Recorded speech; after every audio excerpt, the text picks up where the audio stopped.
In the heart of the untamed wilderness, where towering pines guarded ancient secrets, Isabela Blackwood had learned to disappear.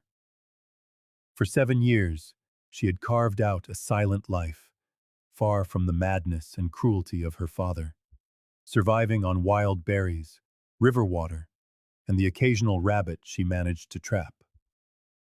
Her hands, once soft and pampered, were now calloused with survival. Her eyes, ever watchful for danger, had forgotten how to trust. This forest had become both her prison and her sanctuary, until the day the thunderous tread of hooves shattered her solitary peace. Before her, tall and imposing against the sun-dappled light, the legendary Apache warrior watched her with eyes that seemed to see everything she had fought so hard to conceal. What could this fierce protector of the mountains want from a woman who had learned to be invisible? Dawn broke over the forest in rays of pale gold. Isabela emerged from her shelter, a hollow beneath a fallen ancient oak, reinforced with branches and moss. Her movements were practiced, silent. 7 years in these woods had taught her to move like a phantom. From beneath her makeshift bed of pine needles and rabbit pelts, she retrieved a small, leather-bound book. It was not a tattered diary, but a worn copy of her mother's favorite collection of poetry. The spine cracked as she opened it to a dog-eared page, her fingers tracing the faded words that connected her to another life. Isabela tucked the book away and stepped outside. Her morning ritual began. Check the snares, collect water, scan for any sign of intruders. Her small camp remained invisible to all but the most trained eye, hidden beneath the forest canopy that had become her guardian. At the creek, she knelt and splashed the icy water on her face. The reflection that stared back was a stranger to the society girl she had once been. Brown hair tumbled to her waist, uncut since her escape. Her skin, once like porcelain, was now weathered by sun and wind. Only her eyes remained unchanged, deep amber, her mother's eyes. "You would hardly know me now, mother," she whispered to the rippling water. The memory rose unbidden, crystal glasses shattering against a wall, her father's voice rising in a storm of fury, her mother's broken body at the bottom of the grand staircase. The accident, they had all called it, but no one had questioned it. Isabela pushed the memory away and filled her water skin. 6 rabbits had fallen into her traps this week, enough to smoke and preserve for the days ahead. She had become brutally efficient at survival, turning necessity into skill. Back at her camp, Isabela laid her treasures on a flat stone. Wild onions, dandelion greens, a handful of early berries. Spring meant abundance after the lean winter months.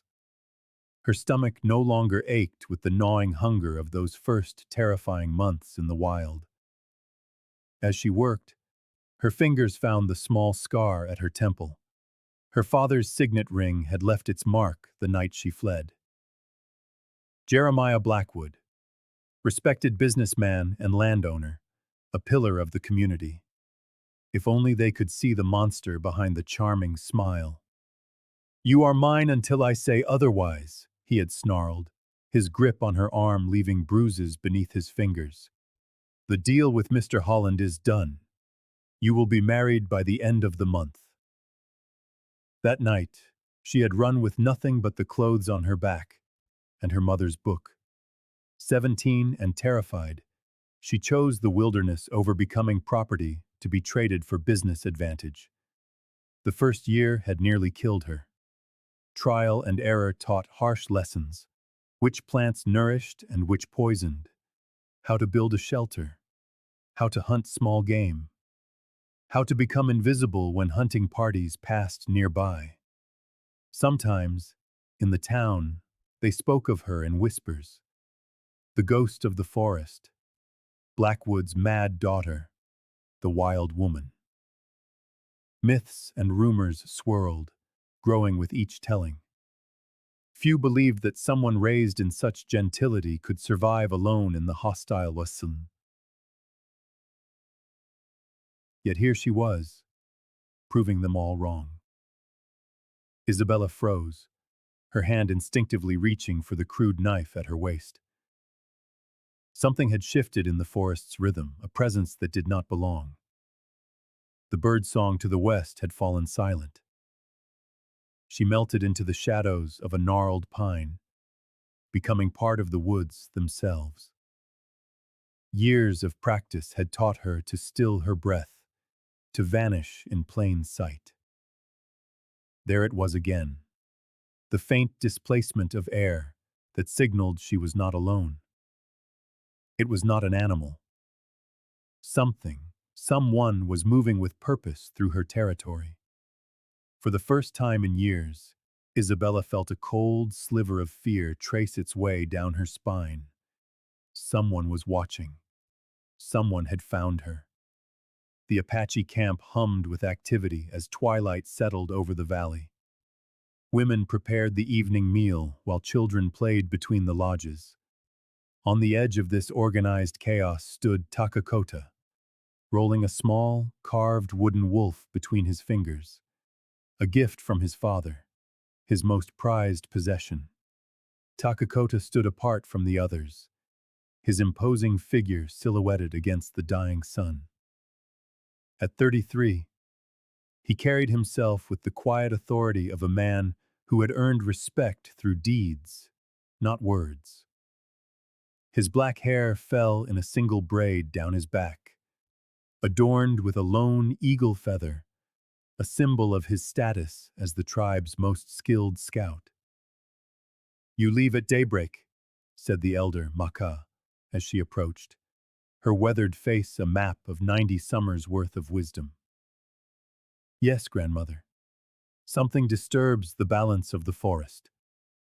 Takakota tucked the wooden wolf into the leather pouch at his waist. "The settlers speak of a spirit woman. I must know if she is a threat or a myth." Maka nodded slowly. "Your eyes see what others miss, Takakota. It is why the council values you, though some still question your mixed blood." He showed no reaction to her words. The tribe respected his skill, but they never let him forget his heritage. An Apache mother, a white father. Neither world fully claimed him. "The hunting parties return with unsettling news," he said. "The white settlers push further into our lands with each season. They draw new borders with no thought for those who came before. And this forest spirit they whisper of?" Maka's eyes, clouded with age but sharp with intelligence, studied him. "For 7 summers, the rumors have persisted. A pale woman who moves like a shadow, leaving almost no trace. She takes no side in the conflicts between our people and the whites. She simply is." Takakota's curiosity had been piqued by these persistent stories. As his tribe's master tracker, he had found signs that confirmed the rumors. Small footprints by the creek, carefully constructed snares that bore the mark of someone who had learned from necessity rather than tradition. A camp so well hidden that even he had taken 3 days to locate its approximate position. "You admire this person you do not know," Maka observed, reading his expression. A small smile touched Takakota's lips. "I admire skill and survival. If the stories are true, she has lived alone in these mountains longer than many warriors could manage." The old woman nodded. "Find her. Learn her purpose. The seasonal hunting grounds await us in a fortnight. But I would know what manner of spirit or woman shares our forest before we journey on." With Maka's blessing, Takakota gathered his tracking supplies. His leather pouch held dried meat, a water skin, a fire starter, and the few tools of his trade. He needed little else. Before dawn, he slipped from the camp, moving with the confidence of a man in his element. The forest welcomed him into its morning stillness, its dewy branches shimmering in the first light. He followed a deer trail west, his senses attuned to signs others would overlook: a bent twig, a displacement of soil, the unnatural hush of birds that warned of a human presence. By midday, he found what he was looking for: a partial footprint near the rocky bank of the creek, small but unmistakably human. Takakota knelt, measuring the print with his fingers. A woman's foot, calloused enough to move over stone without flinching. He scanned the nearby vegetation, a few leaves recently plucked from a berry bush, taken with care so as not to harm the plant. Someone who understood the importance of preserving that which sustained them. He pressed west, finding subtler signs: a recently emptied snare, strands of long, dark hair caught on low-hanging branches. The trail led deeper into the forest, into areas where few settlers dared to venture. Here the trees were ancient and dense, their canopies blocking much of the sunlight. 3 hours passed before Takakota sensed he was close. The forest was unnervingly quiet. He stood perfectly still, listening beyond the silence. There was a faint sound of movement, too deliberate for an animal. Someone accustomed to moving undetected through these woods. Takakota circled wide, using techniques honed over years of hunting. He climbed a ridge overlooking a small clearing and found what few had ever seen: a glimpse of the forest spirit. She moved like water between the trees, fluid and purposeful, her senses on high alert. Her dress was fashioned from hides and plant fibers, blending with the colors of the woods. Her hair fell wild down her back, but there was nothing of madness in her movements. This was a woman who had mastered the art of survival against all odds. Takakota watched, his respect growing with every moment. She checked her traps with practiced efficiency and gathered plants with the knowledge of what nourished and what healed. When she paused at the creek to drink, he saw her face for the first time. Younger than he expected, with eyes that constantly scanned her surroundings, weary with the vigilance of prey that had escaped many hunters. He made his decision then. He would not approach her as an enemy or a curiosity. He would meet this woman of the forest as an equal. Isabella felt the shift in the forest's rhythm before she saw him. The birds fell silent. The usual rustle of small creatures ceased. Someone was approaching. Someone skilled enough to move almost as quietly as she did. She slipped into the shadows of a hollowed-out tree, her knife clenched in her hand. 7 years of solitude had honed her instincts to a razor's edge. Whatever happened, she would not be taken easily. The tall figure emerged from the tree line as if a spirit materializing from the mist. Isabella held her breath. An Apache warrior, his dark eyes scanning the clearing with an unnerving precision. A quiver of arrows was slung across his broad back, a knife sheathed at his waist. In his hand he held something unexpected: a piece of dried venison, offered outward. For long moments, neither of them moved. The warrior stood perfectly still, his hand outstretched, his eyes somehow finding her hiding spot, despite her skill at concealment. "I mean you no harm," he said, his English careful and accented. "You do not need to hide." Isabella remained frozen, calculating escape routes. The Apache made no move toward her, simply waiting with an infinite patience. "I am Takakota," he continued, his low voice carrying to her without disturbing the forest's silence. "You are the one they call the forest ghost." Slowly, Isabella stepped out from her hiding place, still gripping the knife tightly. It had been 7 years since she had spoken to another human being. The words felt strange in her throat. "What do you want?" she asked, her voice little more than a rasp. Takakota remained still, holding out the jerky. "To bring food, to speak with one who has survived alone where others could not." Isabella's eyes narrowed with suspicion. "I don't need anyone's help." Despite her words, a pang of hunger twisted in her gut. "It is not help. It is a trade." Takakota placed the meat on a flat rock between them. "You know these woods in a way that even I do not." A twig snapped in the distance, the sound too heavy for a forest creature. Isabella tensed, her body coiling like a spring. Takakota's expression shifted subtly. "Hunters," he murmured, moving with surprising speed to the edge of the clearing, listening. "White men. 6, perhaps 7, coming this way." Terror seized Isabella's heart. Hunters passed through these woods regularly, but she had always managed to evade them. With the Apache man now drawing attention, discovery seemed inevitable. "Go," she whispered. "They must not find me." Instead of leaving, Takakota moved swiftly to her side. "This way," he murmured, guiding her toward a dense thicket. Against her better judgment, Isabella followed. Something in his urgency matched the frantic beat of her own fear. They crouched together in the undergrowth as the voices grew clearer.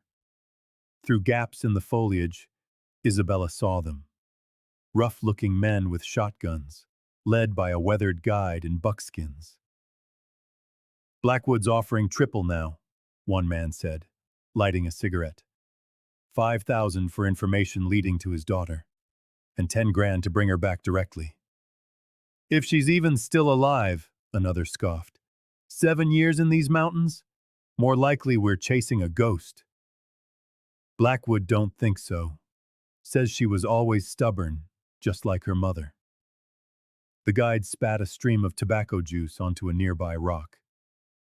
"Besides, something's been springing those strange snares we keep finding." Isabella shivered, feeling Takakota's questioning gaze on her. Her father was still hunting her. The price on her head had only grown with time.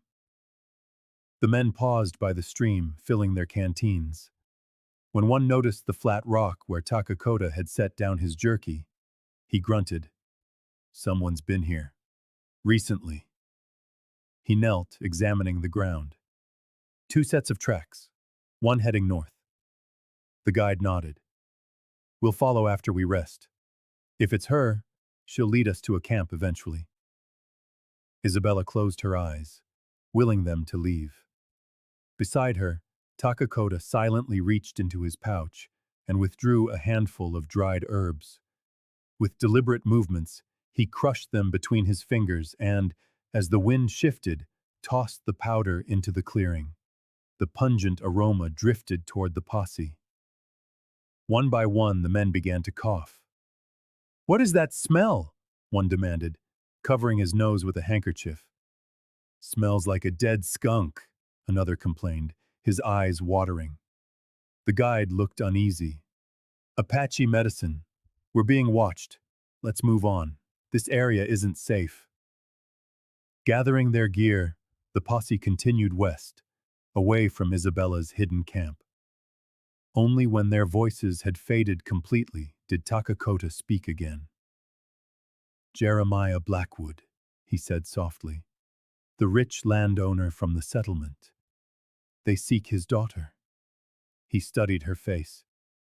"You." Isabella's hand tightened on her knife. "If you want the reward, you'll have to kill me first. I'm not going back." Takakota shook his head. "I have no interest in the white man's money." From his leather pouch he withdrew a folded paper, yellowed and frayed at the edges. Silently, he handed it to her. Her hands trembled as she unfolded it. Her own face stared back at her, younger, with softer eyes, unmarred by the wildness and the solitude.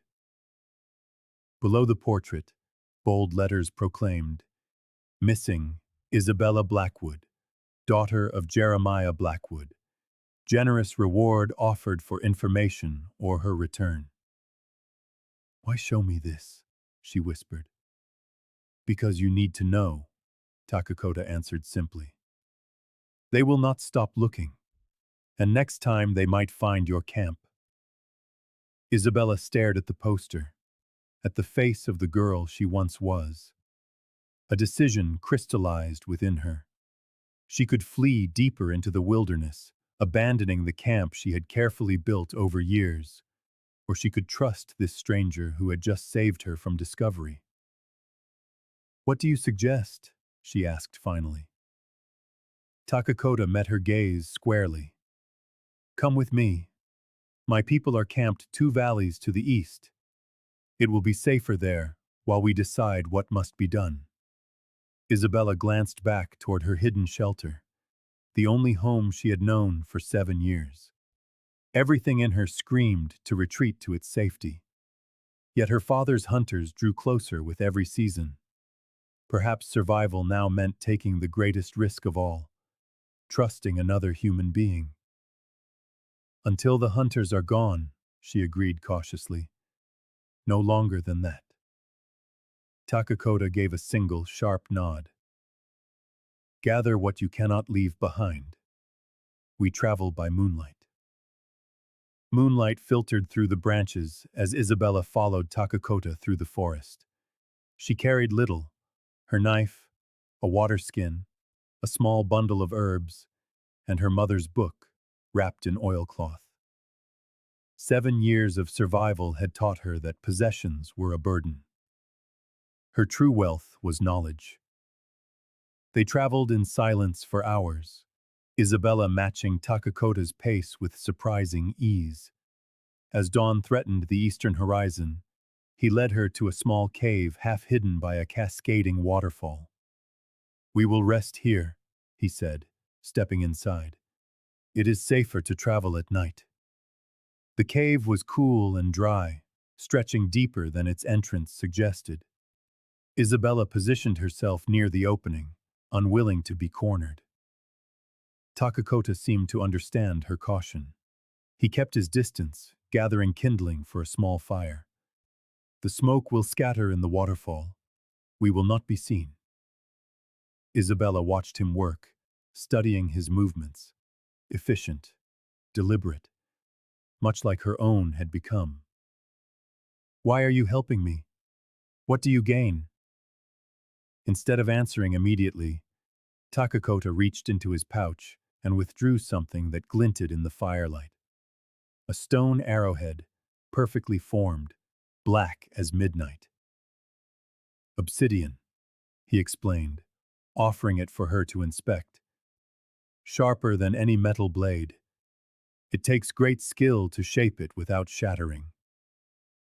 Isabella took it cautiously, feeling its impossible edge with her thumb. "You made this?" Takakota nodded. "As my father taught me before he died." He paused, then added softly, "My father was a white man, a trapper who loved my mother enough to learn our ways. Neither the white men nor the Apache ever fully accepted him, but he survived between 2 worlds." Isabella understood. "You see in me another outcast." "I see strength," Takakota corrected. "The wilderness tests without pity. You have passed its trials, alone." For the first time in years, Isabella felt the strange warmth of pride. Not just survival, but accomplishment, acknowledgement of what she had endured. "Your father," Takakota continued, "why does he want you back so badly?" Isabella's expression hardened. "Control. I was property to be bartered. He arranged my marriage to a business partner 3 times my age. When I refused, Her hand unconsciously touched the faint scar at her temple. He said he would break my will, just as he broke my mother's. So you ran that night with nothing? Isabela stared into the fire. The first winter nearly killed me. I ate the bark from trees when there was nothing else. I learned which berries brought sickness and which plants healed wounds. The forest became my teacher when it wasn't trying to be my executioner. Takakota nodded, respect clear in his expression. Few would have survived the first month, let alone 7 years. He offered her jerky and berries from his pouch. Isabela hesitated only for a moment before accepting. The food was better than what she usually managed. Properly smoked, seasoned with herbs she couldn't identify. My tribe moves with the seasons, Takakota explained as they ate. We camp in the East Valley now, but soon we travel north to the summer hunting grounds. The elder grandmother wished to know of the forest spirit before we journeyed further. I am no spirit, Isabela said, almost smiling. Just a woman who learned how to disappear. A skill many would envy. Takakota watched her with an intense stillness. The posse will be back. They know these woods less than you, but they are persistent, and they are many. Isabela nodded grimly. My father does not give up what he considers his. My people can offer protection, not forever, but until a better solution is found. Takakota reached into his pouch again and pulled out a small leather bundle tied with sinew. For you. Isabela unwrapped it carefully. Inside was a small medicine bag decorated with intricate beadwork, symbols she didn't recognize in patterns of blue and white. For protection, Takakota explained. Made by the elder grandmother for those who travel far from home. Isabela ran her fingers over the beadwork. A gift. When was the last time she had received one? I have nothing to trade in return. Knowledge needs no payment, Takakota replied. Tomorrow, you will show me how you built the snares that catch rabbits without disturbing the balance of the forest. I found 3 of your designs. I could not determine how they worked. For the first time in 7 years, Isabela felt the corners of her mouth turn upward in what might have been a smile. The forked stick trap. Even I was surprised it worked.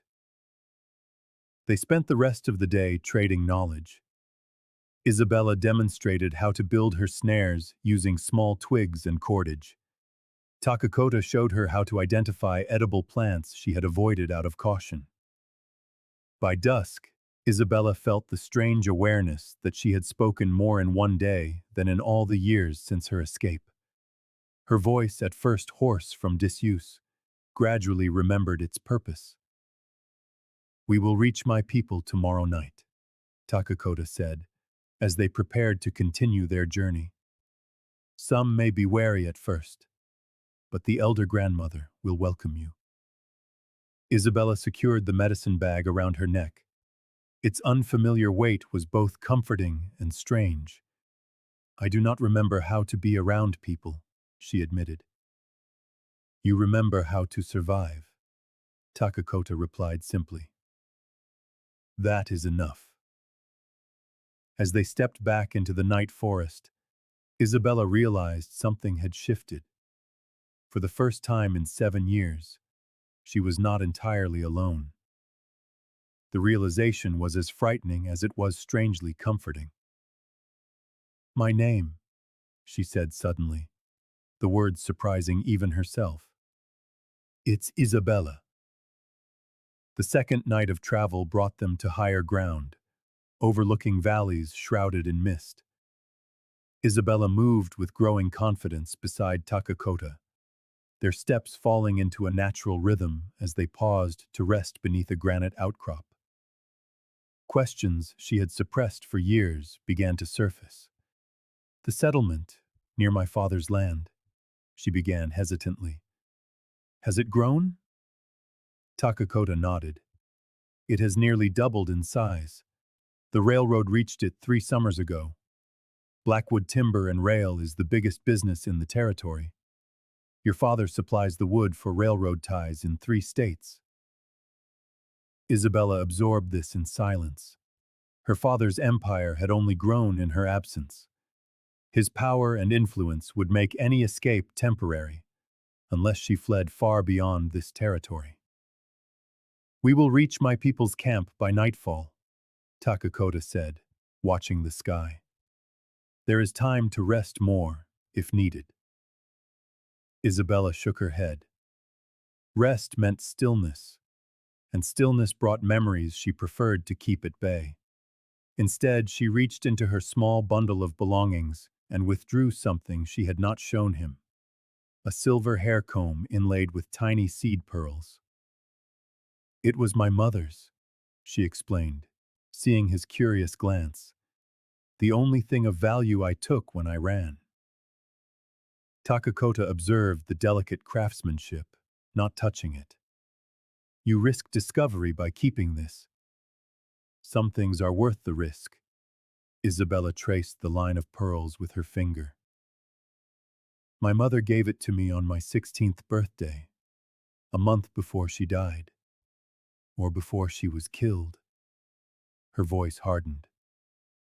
My father claimed she fell down the stairs after too much wine, but my mother rarely drank, and never alone with him. Understanding dawned in Takakota's eyes. Your father's violence took her first.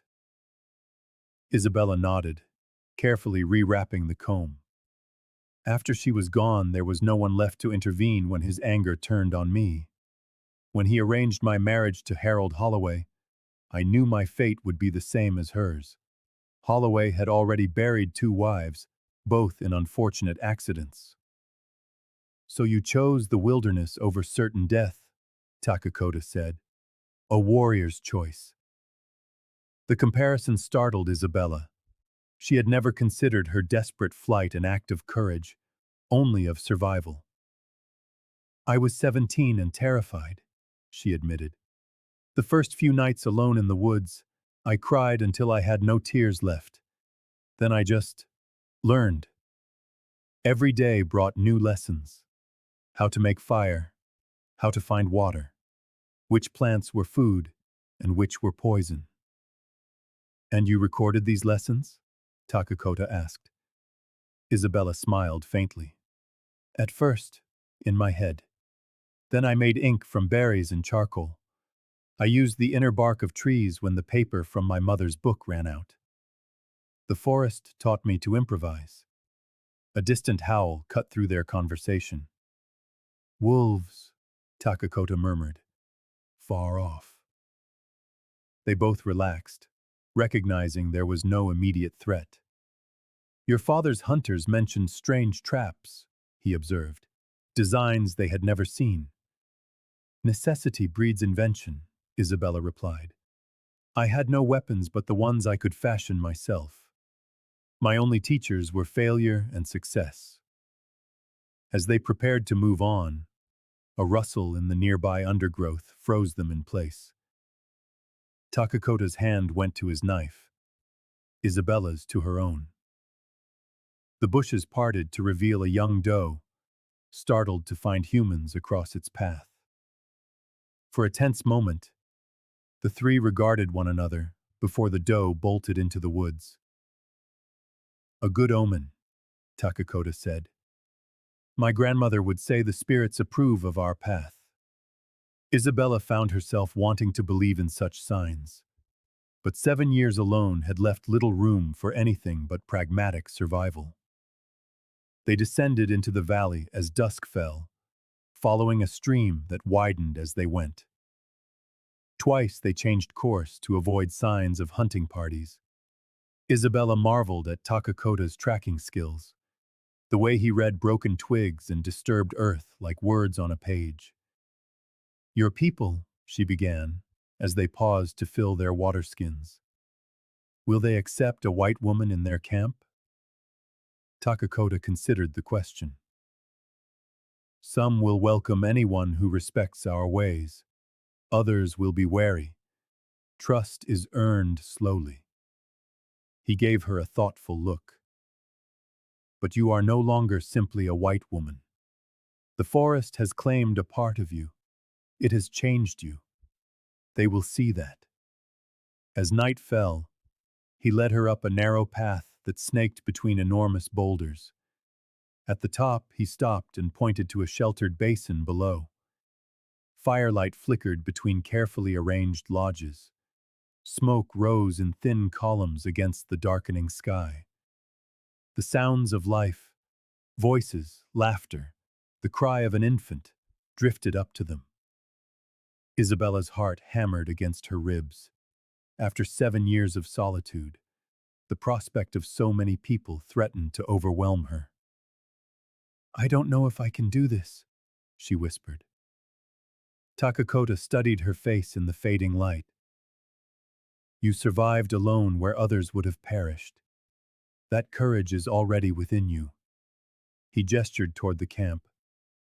Now you must choose. Continue on your own, always hunted, or accept the protection of my people while we find another way. Isabella clutched the medicine pouch at her neck, feeling its unfamiliar weight. The silver comb pressed against her side, a reminder of all she had lost, and all she had fought to preserve. Her mother had always told her that true courage was facing fear, not living without it. I will try, she said at last. Takakota gave a single, satisfied nod. Then we go together. Isabella felt every eye upon her as Takakota led her into the Apache camp. Children stopped their games, women paused in their work, and men looked up from the evening fires. She fought the urge to flee back into the protective darkness of the forest. Takakota moved with purpose, guiding her toward the center of the camp, where several elders sat around a larger fire. He spoke in his native tongue, gesturing occasionally toward Isabella. She understood none of the words, but she recognized the rhythm of explanation, question, and answer. An old woman, her face a beautiful map of deep wrinkles, studied Isabella with piercing black eyes. Unlike the others, her gaze held no suspicion, only a deep curiosity, and something that felt like recognition. The old woman rose with surprising grace and approached. Isabella tensed, but held her ground. The elder circled her slowly, murmuring words Isabella could not comprehend. Then, to Isabella's shock, the woman took her hand and patted it gently. Grandmother Makia bids you welcome, Takakota translated, his voice low. She says, the forest has shaped you as water shapes a stone, slowly and completely. Isabella inclined her head respectfully, unsure how to respond. The simple human contact, the old woman's wrinkled hand against hers, felt alien after years of isolation. A heated discussion broke out among the other elders. Isabella needed no translation to recognize the dissent. Some gestured emphatically in her direction, their voices rising in what sounded like protest. Makia silenced them with a single, sharp word. From her own neck, she removed a small, shawl-like blanket, woven with intricate patterns of red, black, and white. With deliberate ceremony, she placed it over Isabella's shoulders. A great honor, Takakota said softly. This is her story blanket. Each pattern is a chapter of her life's journey. By sharing it, she declares you are under her protection. The weight of the blanket felt profound. Isabella touched the soft, coarse fabric, tracing the patterns with her fingertips. Please thank her. Tell her I am grateful. After Takakota translated, Makia smiled, revealing the few teeth she had left. She pointed to a smaller fire near her own lodge and began to walk, clearly expecting them to follow. A meal of unfamiliar foods followed: roasted meat, corn cakes, and tart berries preserved in fat. Isabella ate cautiously at first, then with a growing hunger as her body recognized the rich nourishment. Other women joined them. Maquia's daughter and granddaughters, Takakota explained. They chattered amongst themselves, glancing at Isabella with undisguised curiosity. Children peeked from behind their mothers, their eyes wide at the sight of the pale woman in their grandmother's story blanket.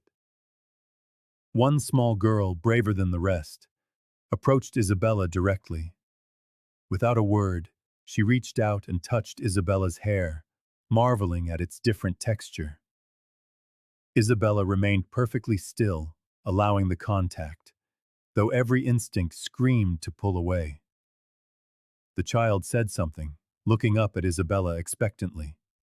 "She asks if you are a spirit Takakota captured," one of the younger women translated, amusement in her voice.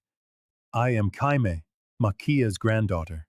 My grandmother insisted I learn the white man's tongue." "Please tell her I am not a spirit," Isabella replied.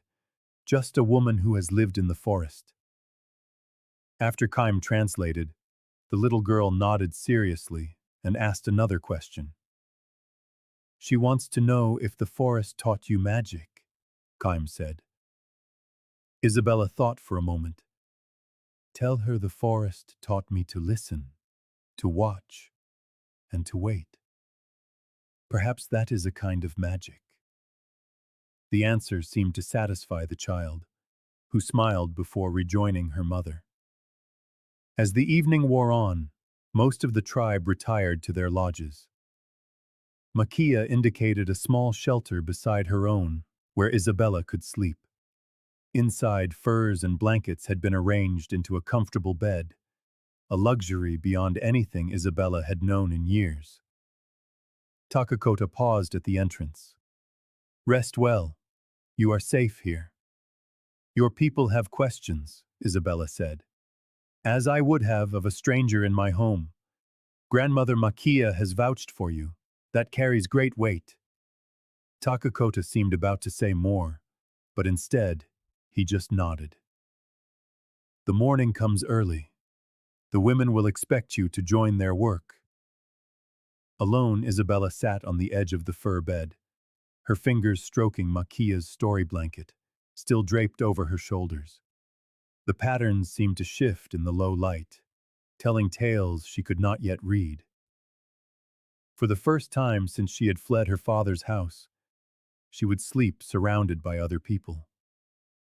The thought brought both comfort and a deep disquiet. In her forest sanctuary, danger announced itself with snapping twigs and rustling leaves. Here, danger could wear a friendly face.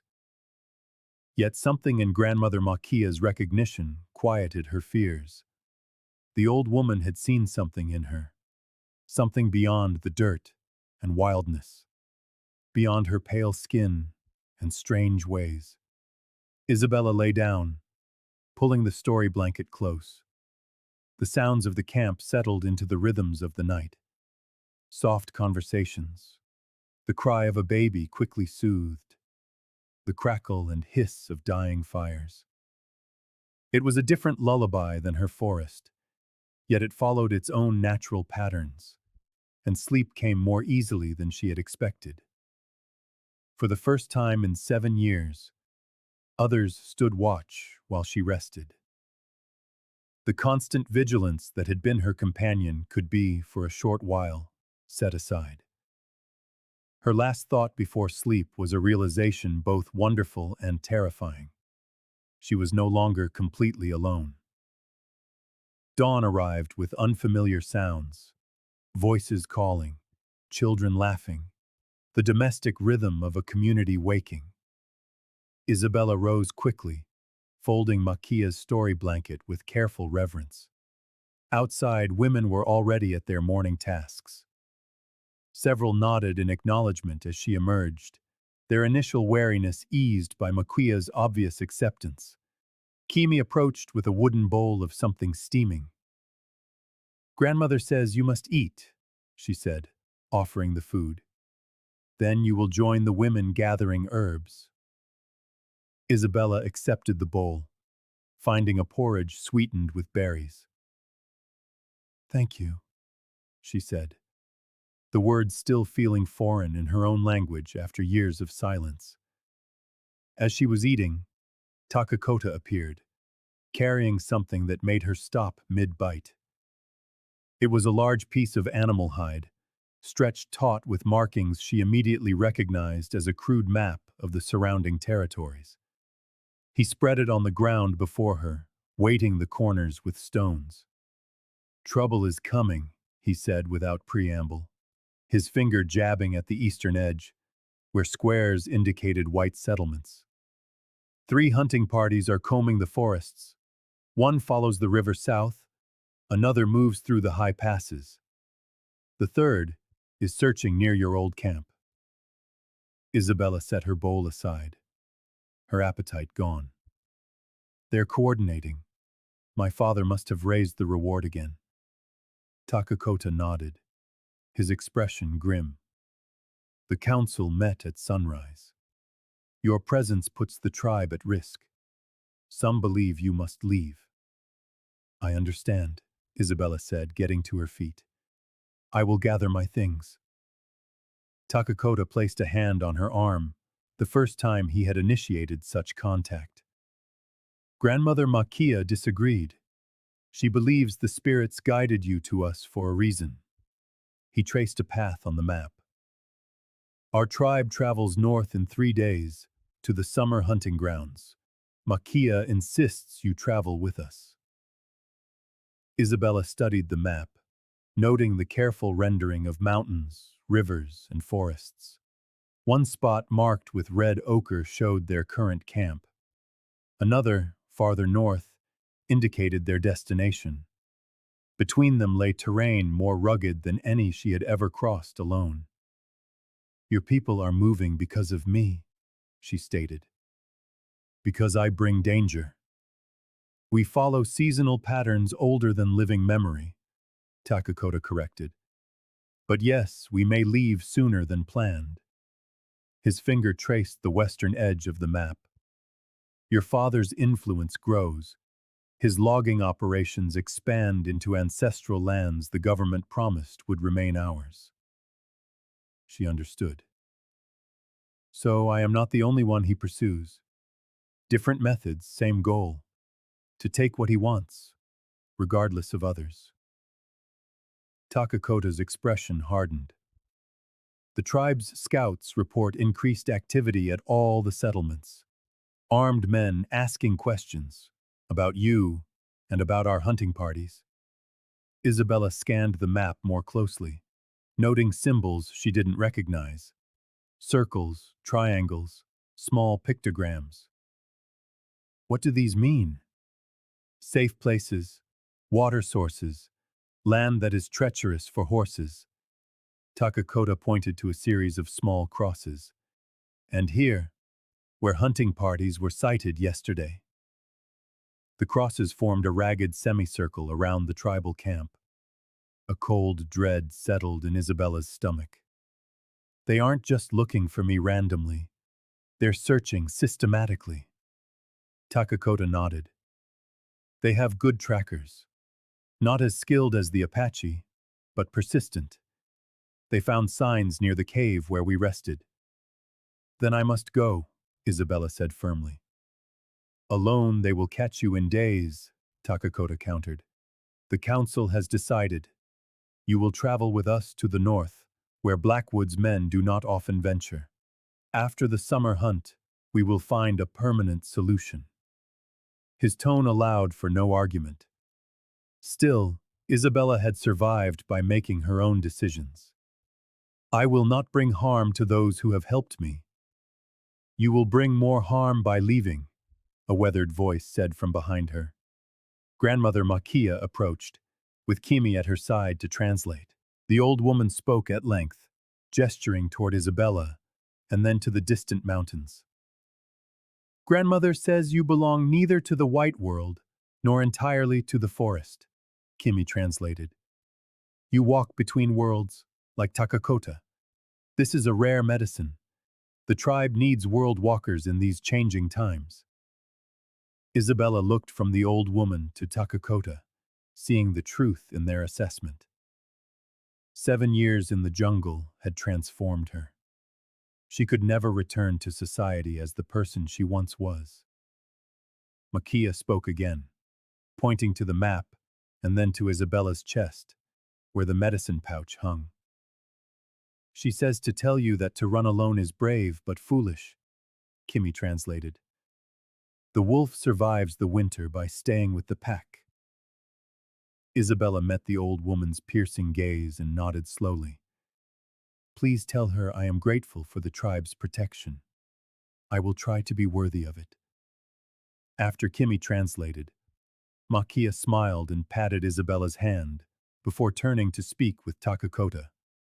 Their conversation seemed intense, with Takakota nodding several times. What did she say? Isabela asked when they had finished. That I am responsible for teaching you our ways before we reach the Summerlands, Takakota replied, and that you will teach me your skills of the forest in return. A rare hint of amusement touched his eyes.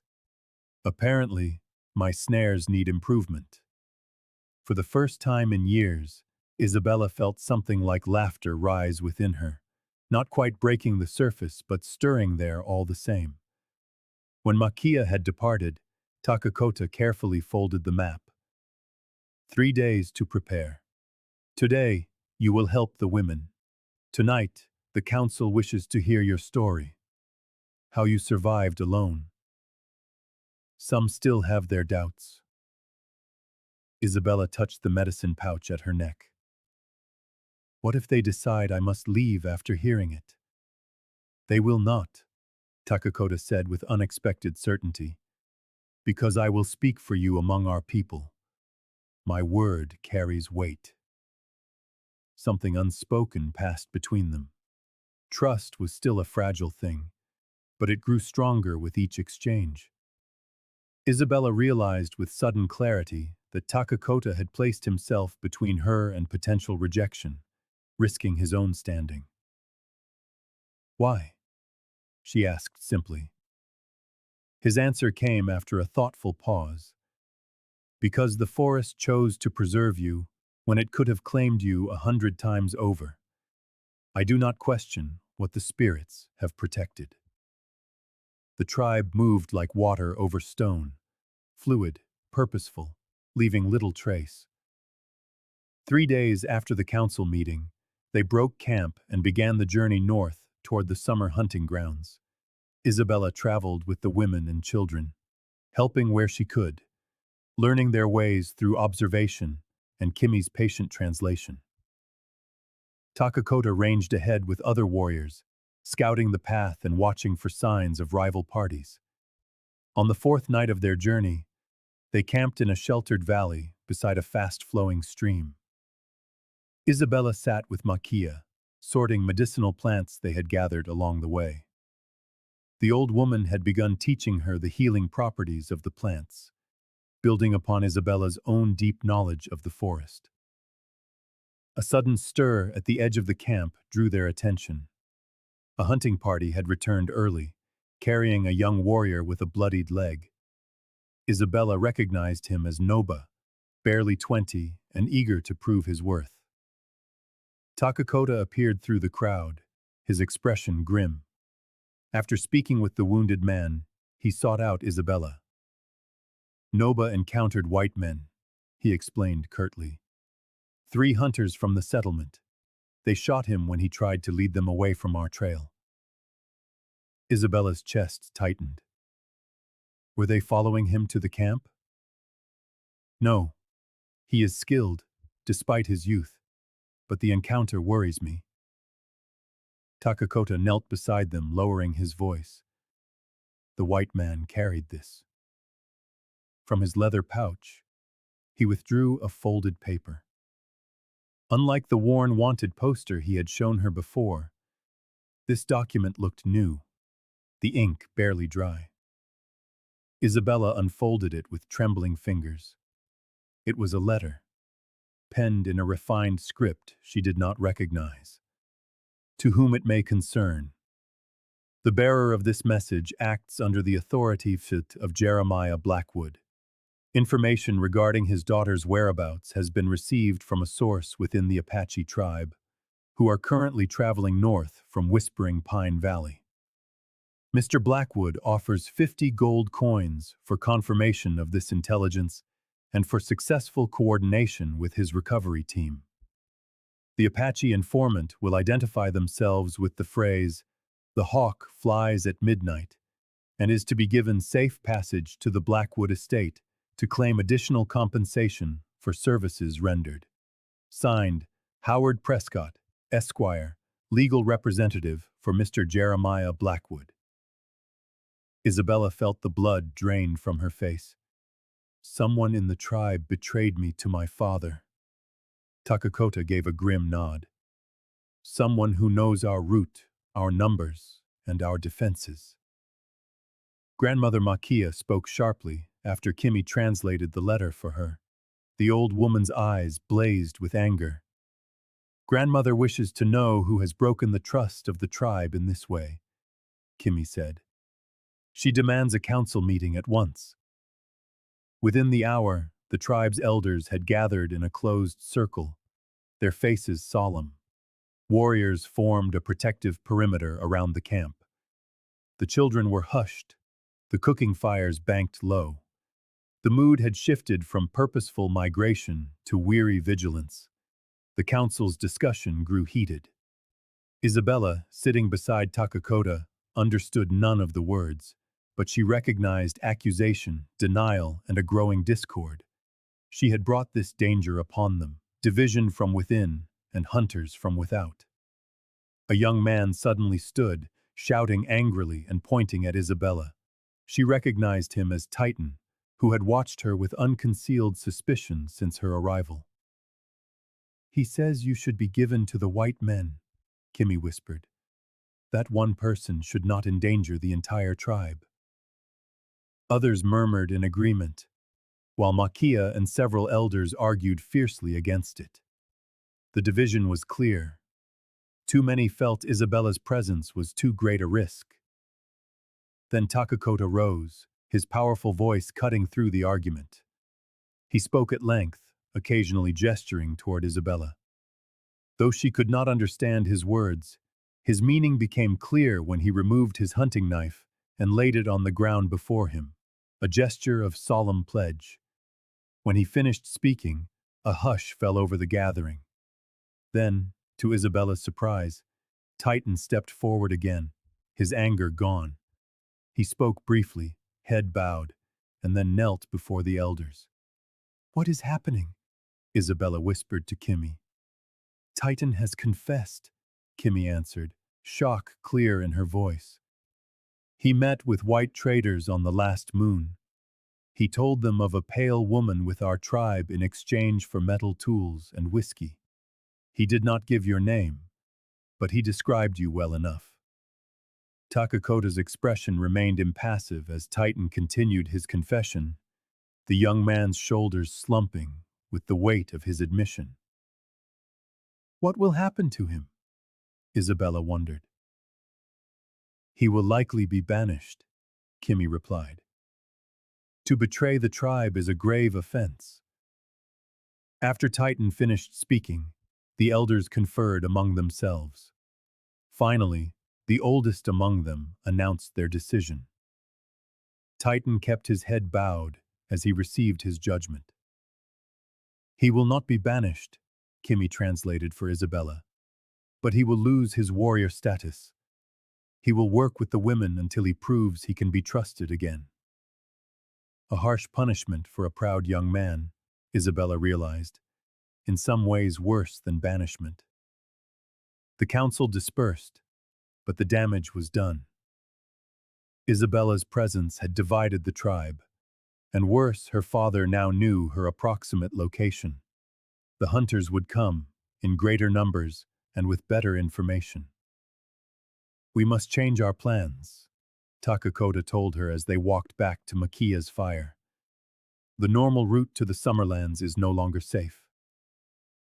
I should leave, Isabela said quietly. This is my fault. Titan's choice was his own, Takakota replied firmly. But yes, we must adapt, and quickly. The elders have decided we will split into 3 groups, taking different paths to confuse any pursuers. Grandmother Makia approached, speaking rapidly to Takakota. He nodded before turning back to Isabela. You will travel with the smallest group. Grandmother, myself, Kimi, and 2 warriors. We will take the most difficult path, through the high passes. Fewer people means we can move faster.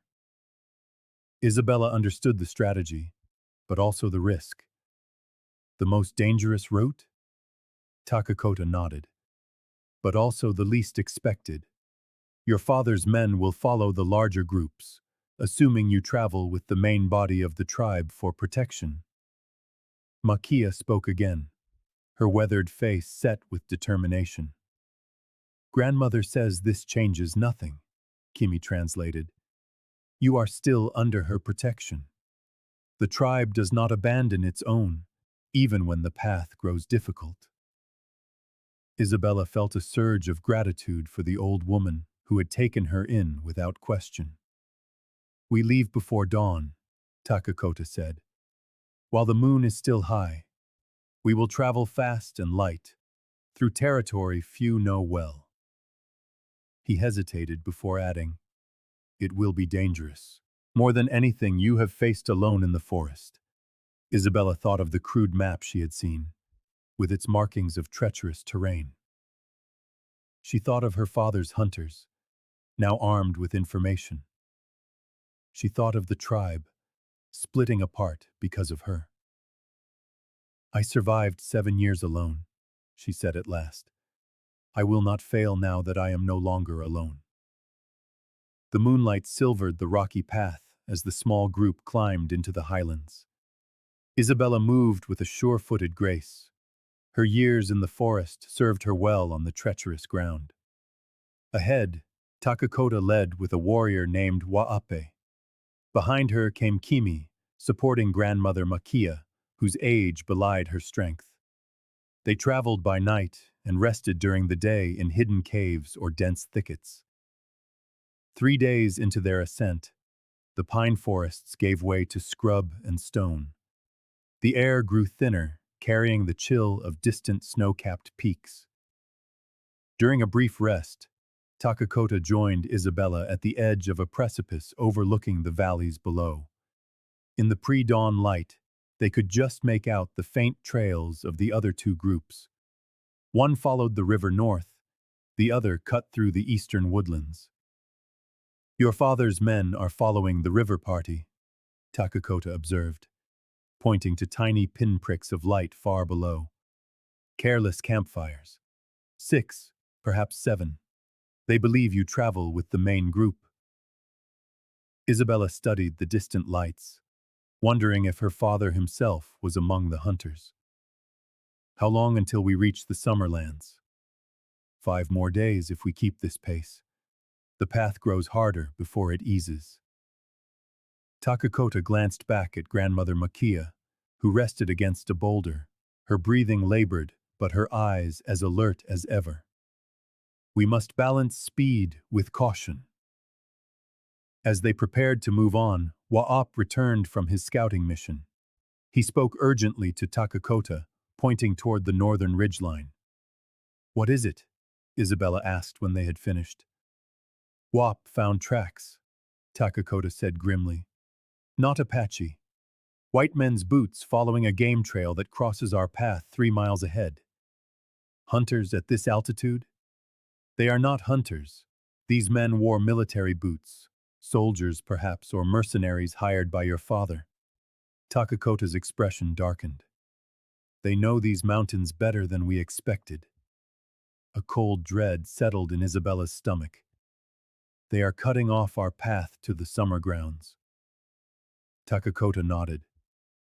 We must change course again, There is another way, steeper, more exposed, but less likely to be watched. As they altered their route, the terrain became more perilous. Narrow ledges forced them into single file, pressing themselves against sheer rock walls as they edged forward. Isabela helped Kimi support Makia through the most difficult sections, marveling at the old woman's resolve. By midday, they reached a sheltered hollow beneath an overhanging cliff, a natural shelter invisible from below. While the others built a small, smokeless fire, Takakota and Waape ventured out to scout the area. They returned at dusk with grim expressions. Takakota took something from his pouch and held it out to Isabela.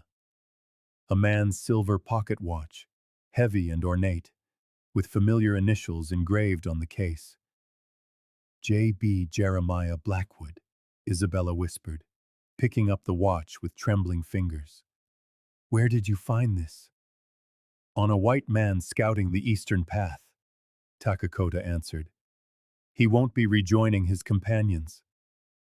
Isabela opened the watch, unsurprised to find the portrait of her mother inside the lid.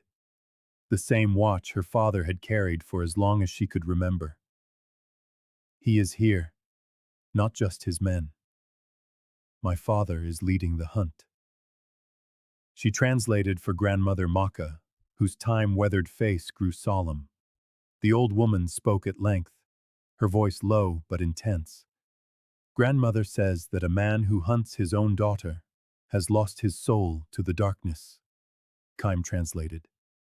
She says such a man will not stop until he possesses or destroys what he seeks. Isabela snapped the watch shut with a decisive click. He never forgives what he considers a betrayal. My departure was the ultimate defiance. Why does he persist after 7 years? Kay asked, speaking English for the first time since their journey began. Isabela's fingers traced the engraved initials. Control. Pride. In his mind, I am still his property, to be recovered like stolen livestock. She looked at the worried faces around her. And now, I have brought his vengeance upon you all. You did not choose this path alone, Takakota said firmly. We chose to stand with you. Grandmother Maka spoke again, taking Isabela's hand. Kaimi's translation came softly. Grandmother says some fires must burn before new growth can begin. The forest knows this truth. As night fell completely, they doused the small fire and prepared to move. The moon had been waning since they began their journey, offering less light for their travel. They would need to rely more on touch and instinct to navigate the treacherous path ahead.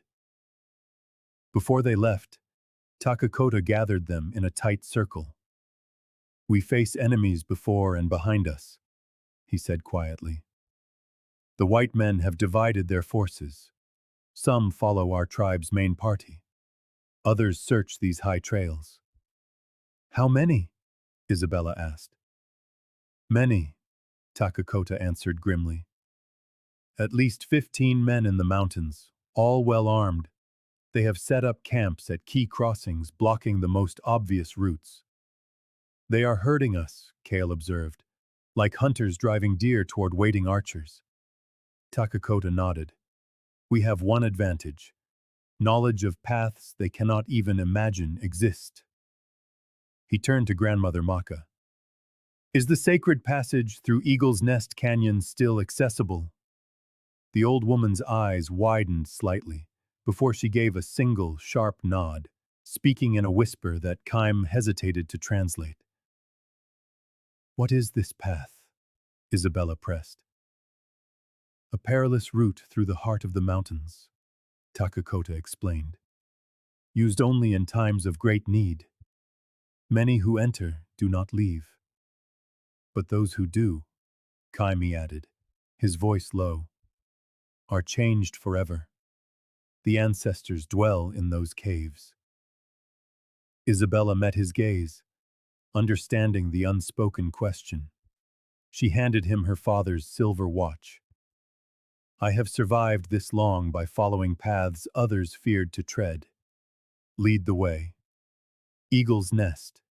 Canyon cut through the mountain like an ancient wound. Its narrow entrance was barely wide enough for a single person to pass. Sheer walls of striated stone rose hundreds of feet on either side, seeming to scrape against the starry sky. The air within was still and cold, untouched by the winds that scoured the mountainside. We will separate here, Takakota announced as they gathered before the intimidating passage. Wap and Kay will create false trails leading northwest. They will rejoin the main tribal party if they can. The two warriors nodded solemnly. Theirs was a dangerous gambit, to deliberately leave tracks for Blackwood's men to follow while evading capture themselves. Grandmother Maka will guide us through the canyon, Takakota continued. Isabela, Kaime, and I will follow. The path is known only to the tribe's elders and those they choose to share it with. Isabela studied the narrow opening, dark as a mouth ready to swallow them whole.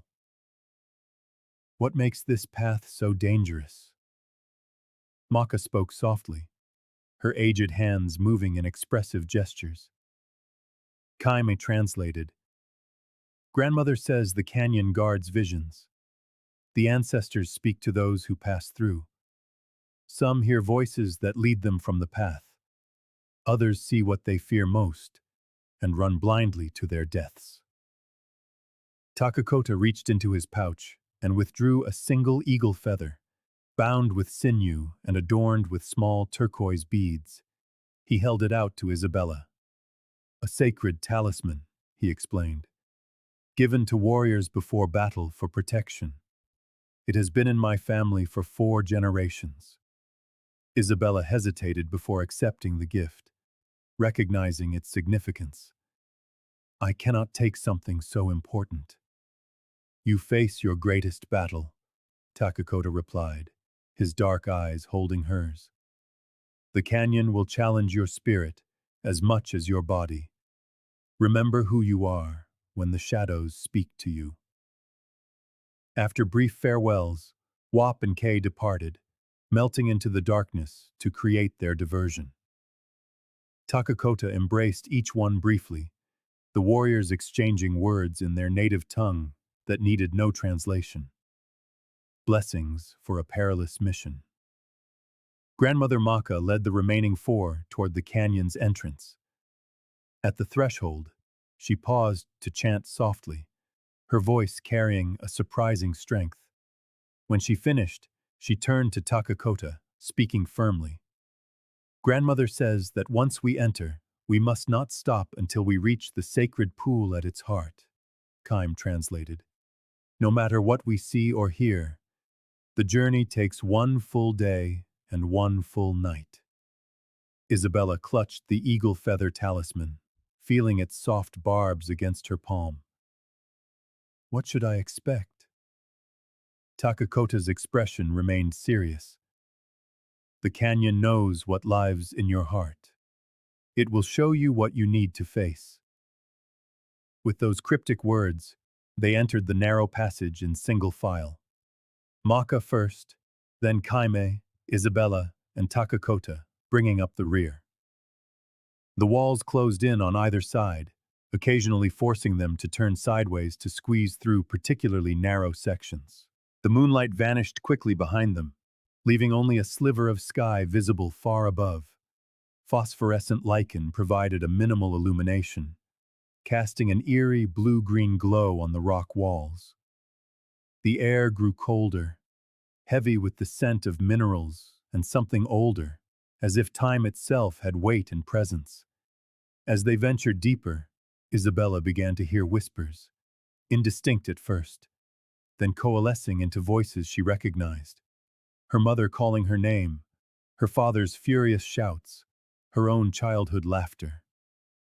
The canyon speaks, Kaime whispered over his shoulder. Remember grandmother's warning. Do not answer. Do not follow what you hear. The passages twisted and turned, occasionally opening into small chambers where ancient pictographs covered the walls. Handprints, animal figures, spirals that seemed to move in the faint light. Isabella kept her eyes fixed on the back of Keem, fighting the urge to study the haunting images. Hours passed in a disorienting monotony. The constant whispers grew more insistent. Isabella saw shadows moving at the edge of her vision, figures that vanished when she turned to look. The eagle feather in her hand seemed to pulse with warmth, anchoring her against the canyon's strange pull. They paused briefly in a slightly wider section to drink water and rest their legs. Grandmother Maka's eyes remained watchful, despite her obvious fatigue. She spoke quietly to Takakota, who nodded before turning to Isabella. "We have come halfway," he informed her. "The most challenging part is ahead, the gorge of echoes, where the voices grow strongest." "What voices do you hear?" Isabella asked, curious in spite of herself. A rare vulnerability crossed Takakota's face. "My father, my mother, the tribe elders who doubted my place among them." His voice dropped. "Every fear I have ever known." The intimacy of his confession touched Isabella deeply. This proud warrior sharing his vulnerability to help prepare her for what was to come. "How do you resist?" "I remember that I choose my own path," he answered. "The voices only have power if I surrender to them." As they prepared to continue, a distant sound echoed through the canyon. It was not the spiritual whispers, but the unmistakable crack of a rifle, followed by the shouts of men. "They've found the entrance," Takakota said grimly. "Sooner than expected." Grandmother Maka spoke with urgency, gesturing for them to press on. As they resumed their journey, the passage grew steeper. The whispers intensified, now accompanied by vivid images that flashed through Isabella's mind. Her father's face twisted in rage, her mother's broken body at the foot of the grand staircase, herself as a terrified child hiding in closets and under beds. "Stay close," Takakota called from behind her. "The gorge of echoes tries to separate us." Isabella gripped the eagle feather tighter. The path ahead grew darker still as they descended deeper into the mountain's heart. Behind them, the distant sounds of pursuit grew fainter, then strangely louder, as if the canyon itself were carrying the sounds forward to torment them. "My Isabella," her father's voice echoed from everywhere and nowhere at once. "You cannot hide from me forever. Everything you love will be destroyed." Isabella faltered, the voice so real she could almost feel his breath on her neck. Takakota's hand gripped her elbow, steadying her. "The canyon knows your fears," he reminded her. "It gives them voice, nothing more." She nodded, gathering her courage. The eagle feather seemed to burn in her palm now, its heat spreading up her arm. Ahead, Grandmother Maka forged onward without hesitation, her ancient wisdom a guide through the spiritual labyrinth. Isabella focused on the old woman's unshakable silhouette, drawing strength from her certainty. Whatever lay ahead in the gorge of echoes, she would face it, not alone as she had faced the wilderness, but surrounded by those who had chosen to stand by her side. The gorge of echoes opened before them, like a cathedral carved by ancient waters. Massive columns of stone rose to a ceiling lost in darkness. The whispers that had followed them intensified into a cacophony of voices, overlapping and weaving together until individual words became indistinguishable. In the center was a pool of water so still it mirrored the phosphorescent lichen above, like stars in a midnight sky. Grandmother Maka led them to its edge. her time-weathered face solemn in the ethereal light. The sacred pool, Kime translated as the old woman spoke. We rest here briefly before the final passage. The water offers clarity to those who seek it. Isabela knelt beside the obsidian surface, her reflection wavering in the dim light. 7 years in the wilderness had changed the frightened girl who fled her father's house into someone stronger, wilder. Yet the voices echoing around her stirred old fears that she would never truly escape, that those who helped her would suffer for their kindness. Takakota joined her at the water's edge. The canyon amplifies what is within us, he said quietly, both strength and fear. The voices are growing stronger, Isabela replied. My father's most of all. Takakota's expression remained steady. The canyon knows what we fear most. For you, your father's reach. For me, failing those I am sworn to protect. A distant sound echoed through the chamber. Not spiritual whispers, but the scrape of boots on stone. Isabela's heart hammered. They have entered the canyon. Few outsiders can navigate these passages successfully, Takakota said, though worry shadowed his features. But your father appears to have found guides who know more than they should. Grandmother Maka spoke urgently, gesturing toward a narrow opening on the far side of the chamber. Grandmother says we cannot linger, Kaimi translated. The way out lies beyond that passage. But first, we must pass through the chamber of decisions. As they hastily gathered their few belongings, Takakota drew something from his leather pouch, a knife unlike any Isabela had ever seen. The hilt was carved from elk antler, the blade forged from a metal that reflected the blue-green light with an uncommon clarity.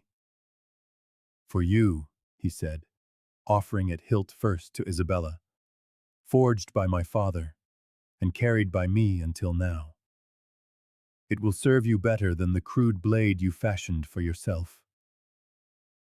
Isabela accepted the knife with reverence, testing its perfect balance.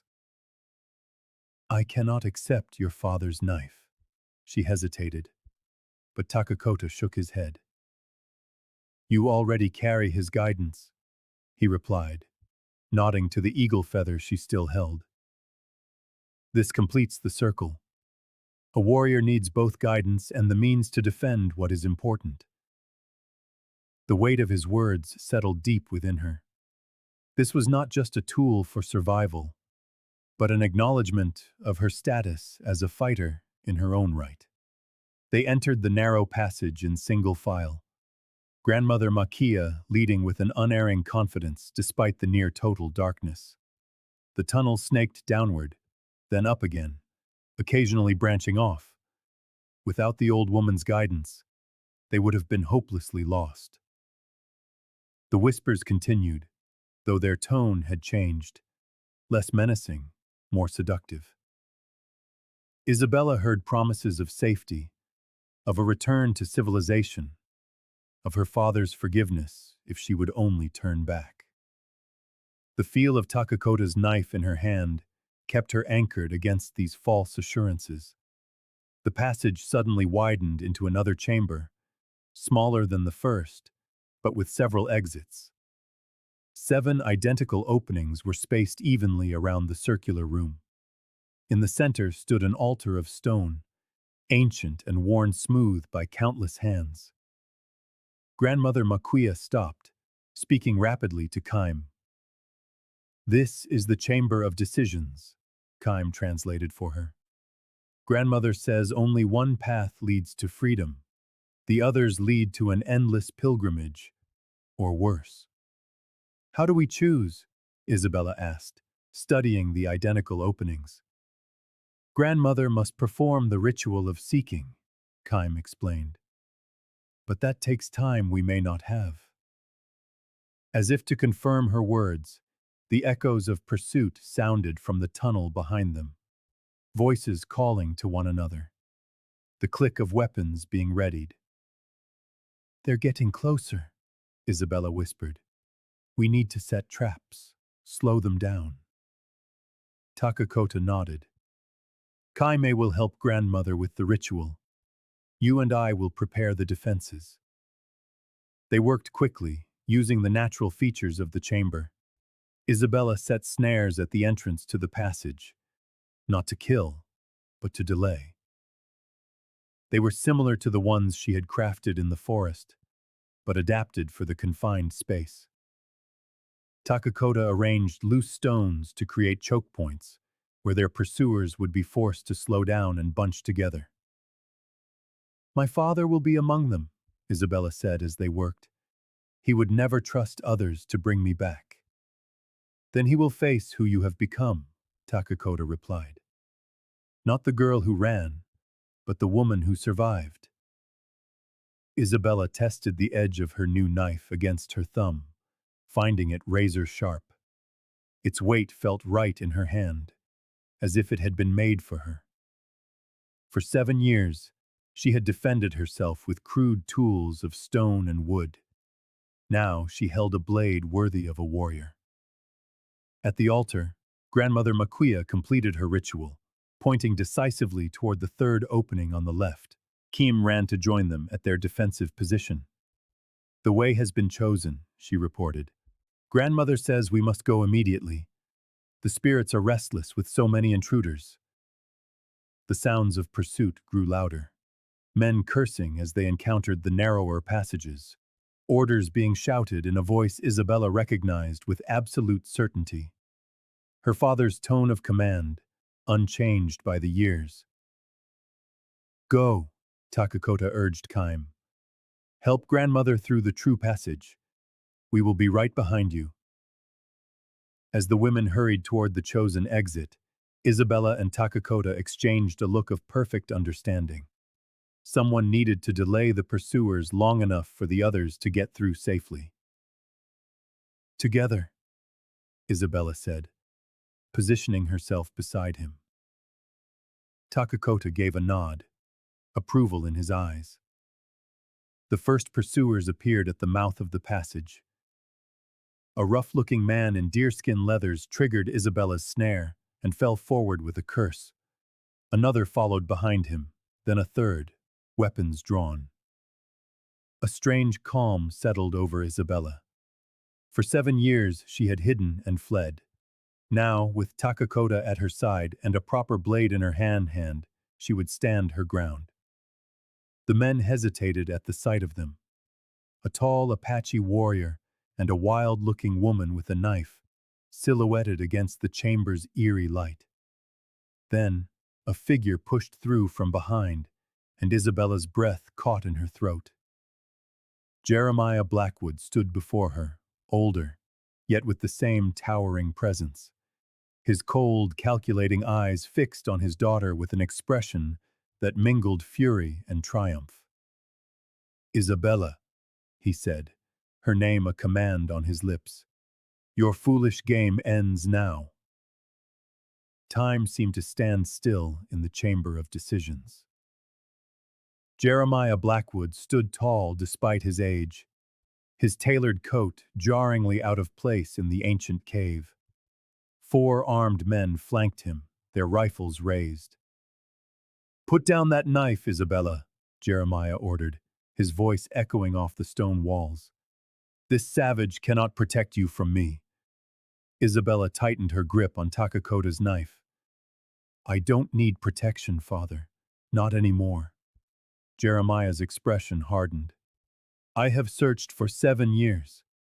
Do you know what that has cost me? The humiliation of having my own daughter living like an animal in the wilderness." "The only humiliation is yours," Isabela countered, her voice steady. "For my choosing the forest over your house. For surviving without you." Behind her, she sensed more than saw Kaim and Grandmother Makuya slip through the chosen passage. A wave of relief washed over her. All they had to do was hold these men for just a little longer. "Your Apache friends betrayed you for a handful of silver," Jeremiah said. taking a step forward. Did you truly think savages would protect you when there was a profit to be made? The weakness of one man does not define a people, Isabella retorted. Unlike in your world where everything has a price. Jeremiah's eyes narrowed. Enough of your philosophizing. You will come home and fulfill your obligations. The arrangement with Holloway still stands. Holloway? Isabella laughed, the sound foreign even to her own ears. He still wants a wife he hasn't seen in 7 years? He wants what I promised him, Jeremiah snapped.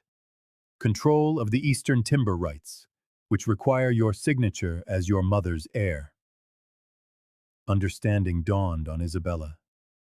So that's why you hunted me so relentlessly. Not for me, but for my mother's inheritance. Don't be dramatic, Isabella. You were always going to inherit.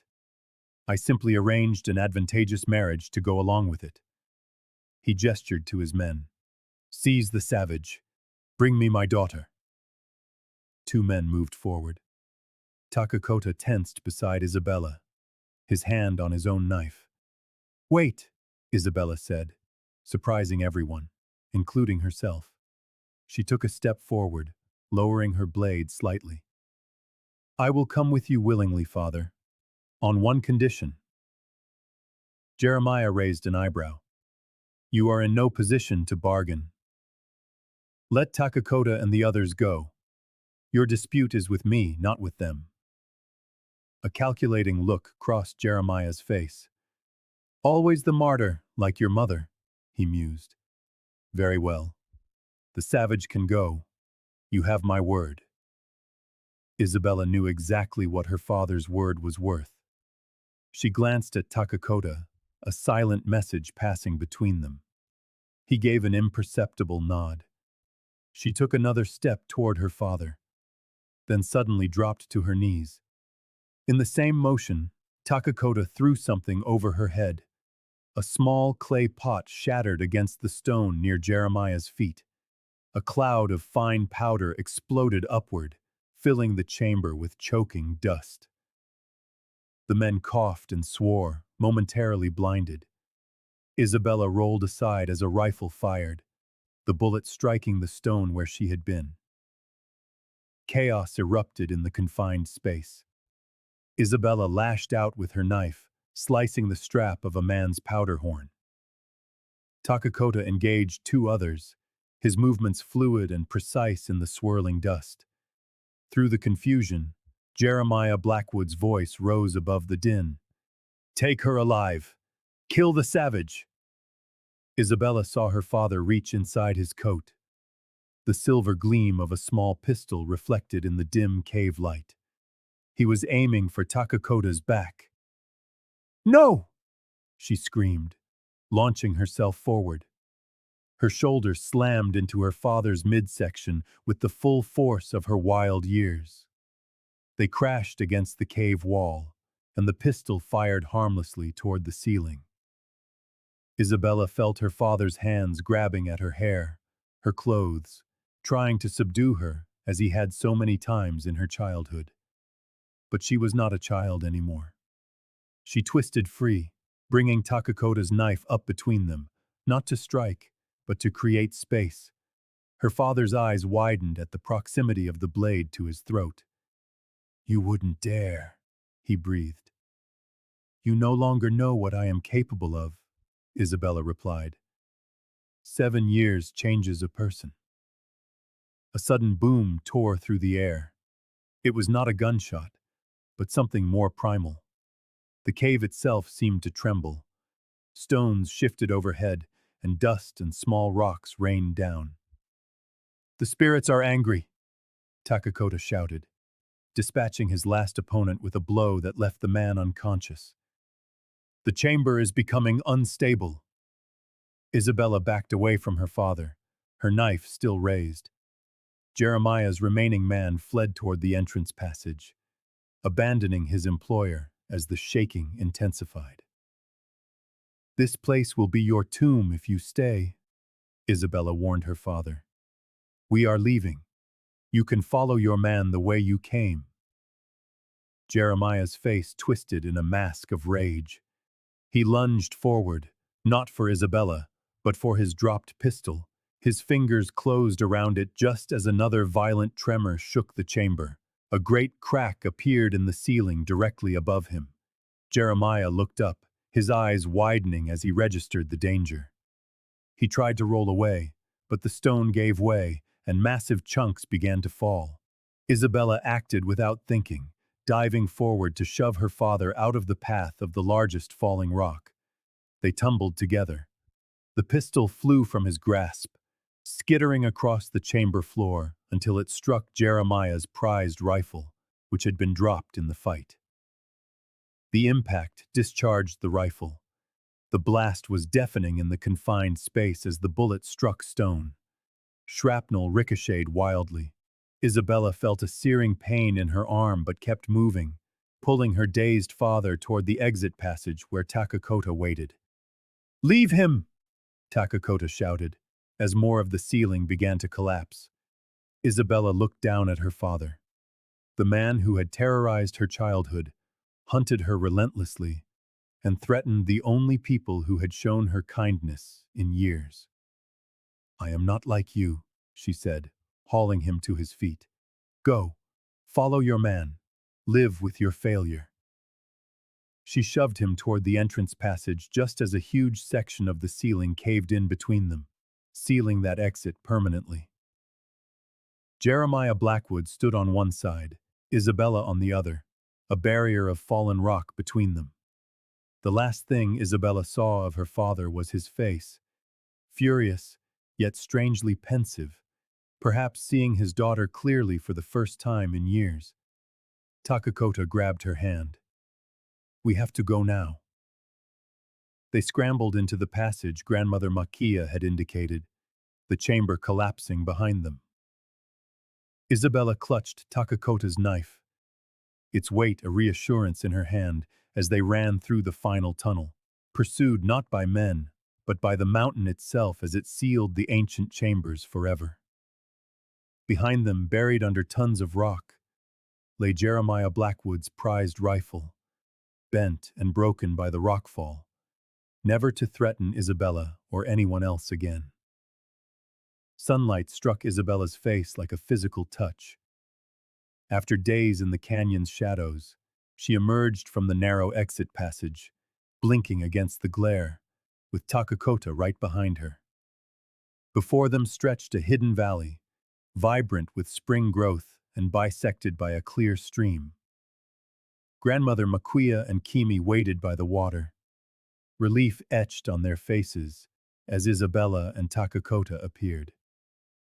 The old woman came forward, her weathered hands gently examining the wound on Isabela's arm where the ricochet had grazed her. "It's nothing," Isabela assured them, though the cut stung sharply. "We made it out." "And your father?" Kaim asked, hesitant. "Trapped on the other side of the collapse," Takakota answered. "If he's smart, he'll find his way back through the entrance." "And if he isn't?" Kime insisted. Isabela gazed at the mountain that had swallowed the chamber where she had finally confronted her past. "Then the canyon has claimed him. Either way, he will not follow us again." Grandmother Maaka spoke softly, her eyes fixed on Isabela's face rather than her wound. "Grandmother says you have completed the canyon's journey in spirit, not just in body," Kaim translated. "You faced your greatest fear, and you have emerged transformed." The truth of those words settled deep in her bones. For 7 years, her identity had been forged in flight, defined by what she was running from.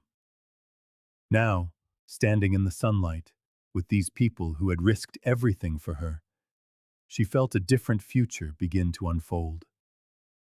They made camp by the creek, tending to their wounds and regaining their strength.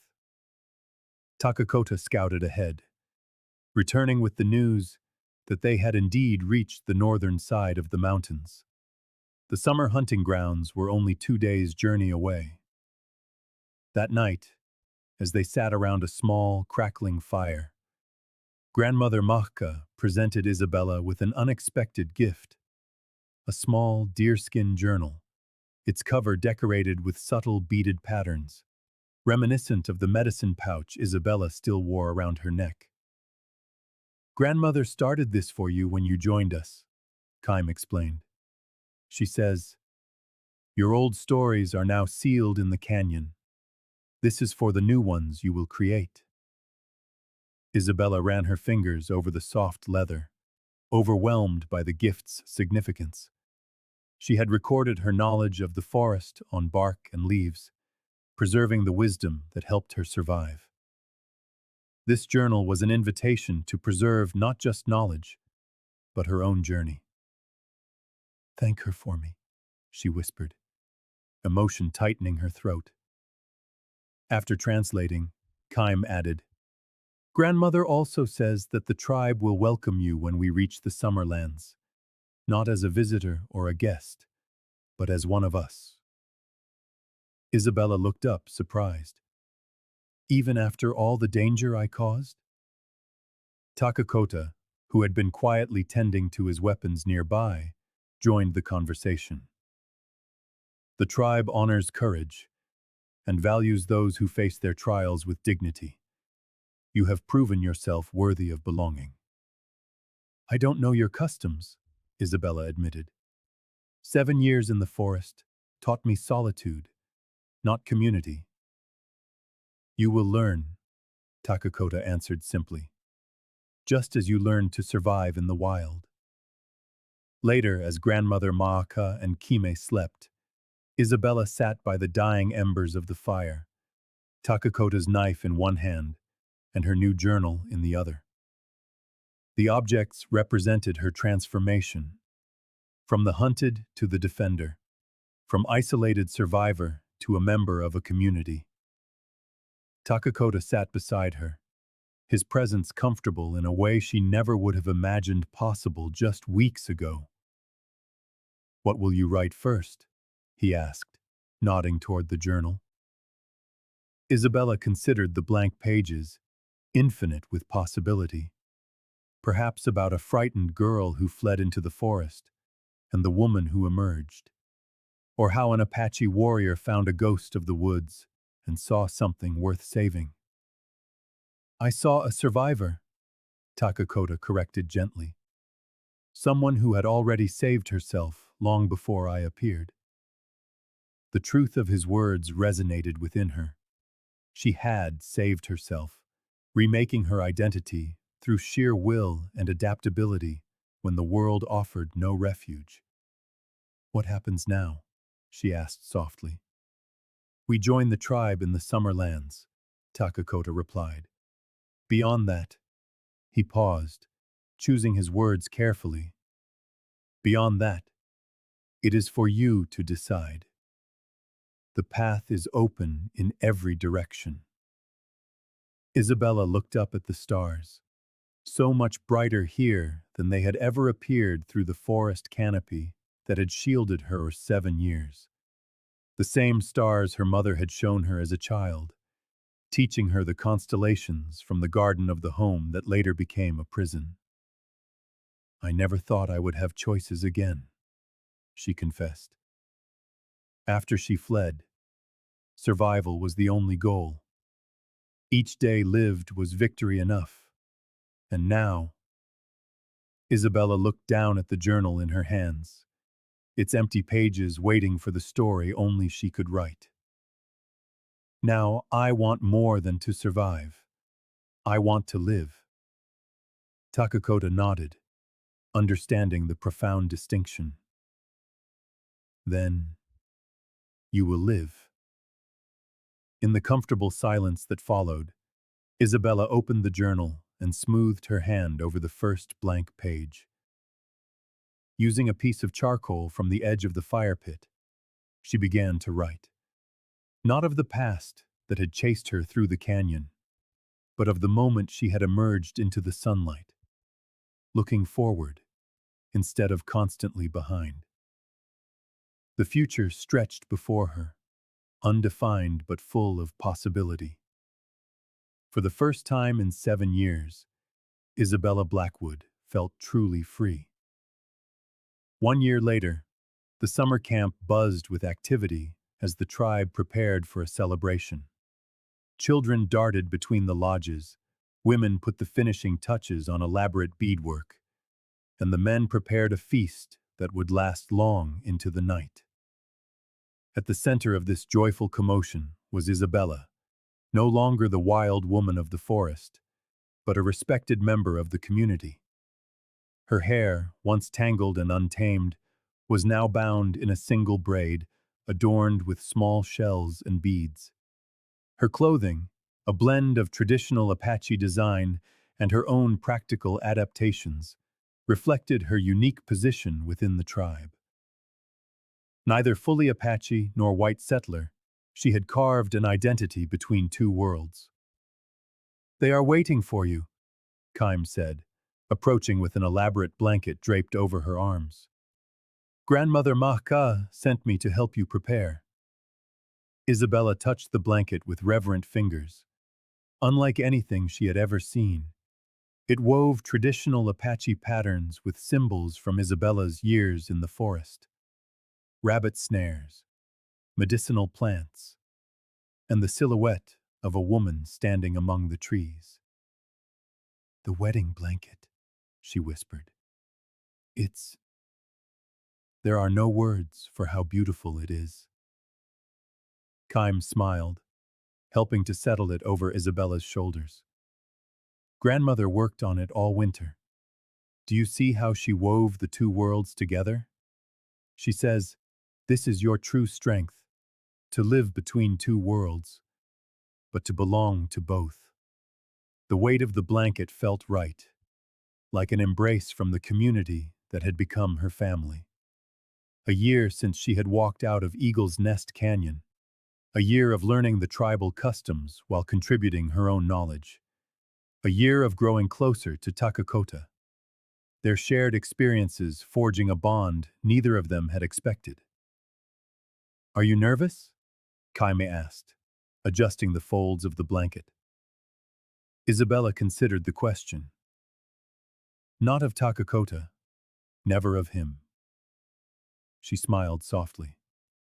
"Perhaps of the ceremony itself. So many eyes watching." "The tribe celebrates with you," Kime reminded her. "Your union brings strength to us all." Outside, the drums began a steady, rhythmic beat. Isabela took a deep, centering breath, just as she had learned to do in the forest when danger threatened. But this was not danger. This was stepping forward into a future she had chosen. The ceremony took place in the center of the camp. The entire tribe gathered in a circle, with Grandmother Mahka presiding, despite her growing frailty. Takakota waited by the sacred fire, tall and proud in his ceremonial attire. His eyes found Isabela's as she approached, and what passed between them in that look needed no translation. It was a recognition of the unlikely path that had brought them together, and of the future they would build side by side. The ritual blended traditional Apache wedding customs with elements Grandmother Mahka had incorporated to honor Isabela's journey.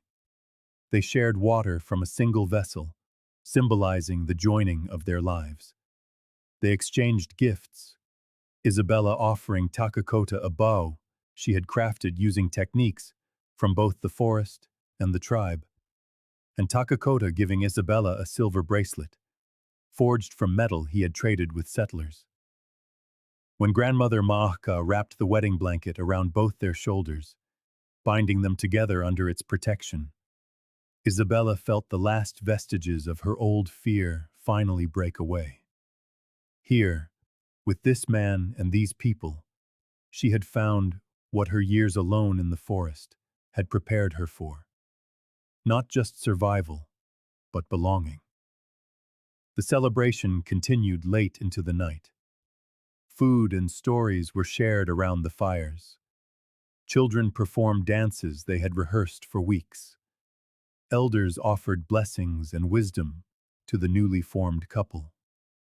As the moon rose high, Isabella and Takakota slipped away from the festivities to a quiet bluff overlooking the valley. The summer hunt had been bountiful, and the tribe was thriving under Takakota's leadership. Isabella's knowledge of plants had improved their medicine, and her understanding of settler ways had helped them navigate the increasingly complex interactions with white traders. "Happy?" Takakota asked simply, his arm around her shoulders. Isabella leaned into his strength, a gesture that would have been unthinkable during her years of solitude. "More than I ever believed possible." News had reached them, carried by traders, that Jeremiah Blackwood had survived the cave-in, but had returned a changed man. His aggressive logging operations had slowed. The bounty on his daughter had been withdrawn. Whether that transformation came from their confrontation in the canyon or from the spirits that dwelled there, Isabella could only speculate. "The traders who passed through last week brought interesting news," Takakota said, as if reading her thoughts. "Your father's influence in the territory is shrinking. New settlements are bypassing his lands." "And the hunting parties?" Isabella asked. Though she no longer feared capture, the old habits of vigilance remained. "None have been seen on tribal lands for months," Takakota assured her. "The story of what happened in Eagle's Nest Canyon has spread. Few wish to test their luck against the mountain spirits." Isabella smiled at that. The canyon collapse had become a legend among settlers and native tribes alike, a tale of vengeful spirits protecting those under their care. The stories served them well, creating a barrier of superstition that kept curious outsiders at a distance. As the moonlight bathed the valley, Isabella thought of the journey that had brought her here. From a terrified girl to a solitary survivor, to a woman who stood proudly as a bridge between worlds. The wedding blanket around her shoulders represented not just their union, but the weaving of disparate experiences into something stronger than either could have created alone. "What are you thinking about?" Takakota asked, sensing her contemplative silence. Isabella's hand rested absently on her stomach, where a new life had recently begun to stir, a secret she had shared only with Takakota and grandmother Mahaka so far.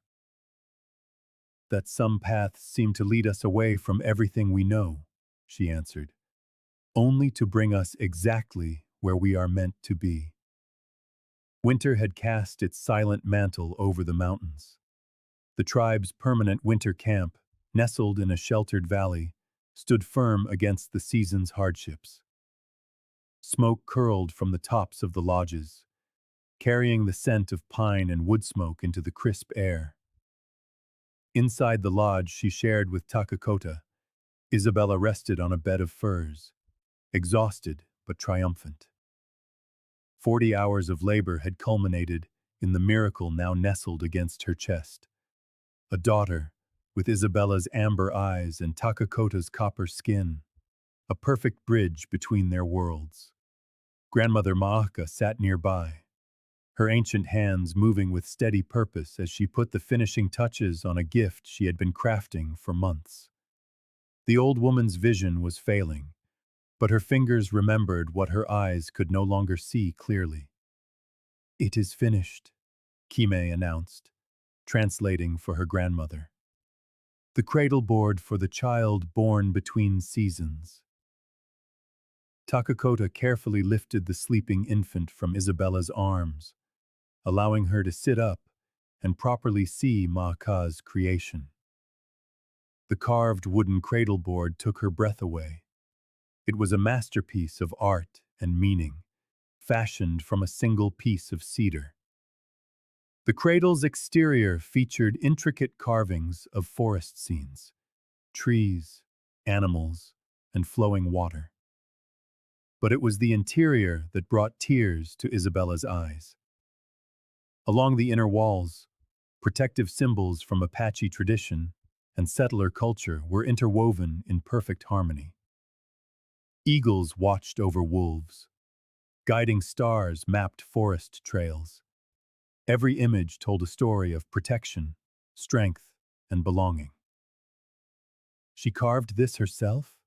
Isabella asked, tracing the polished wood with her fingertips. Kime nodded.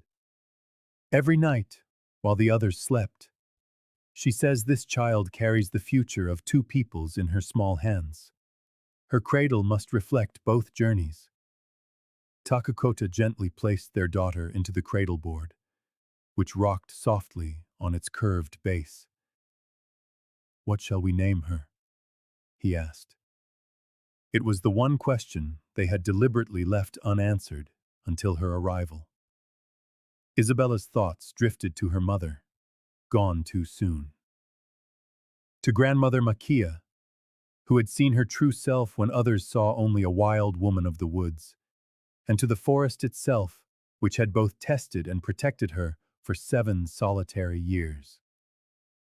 Ayana, she said at last, eternal blossom, for she blooms from the soil watered by both our traditions.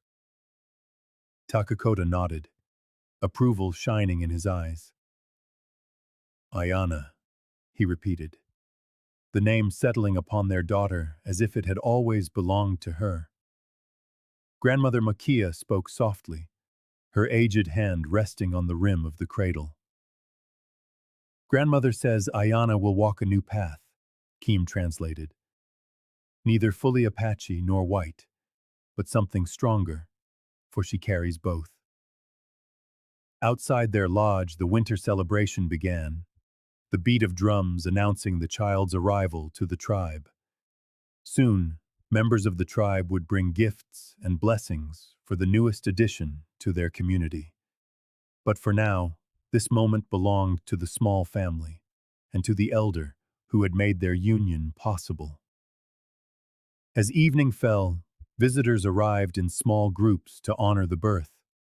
Each brought something for the child: tiny moccasins, a turtle shell rattle, a rabbit fur blanket. Each offered a blessing, a wish for her future. Isabella watched in wonder at this outpouring of community support, so different from the isolated birth she might have faced alone in the forest. Later, after the lodge had emptied of visitors and grandmother Makia and Kaima had retired to their own dwelling, Isabella sat beside the cradle, watching her daughter sleep. Takakota joined her, his strong presence a comfort in the quiet night. She has your courage in her eyes, he observed. And your steadiness, Isabella replied, noting how the child had calmly accepted each new face during the celebrations. The cradle board rocked gently with their daughter's every small movement.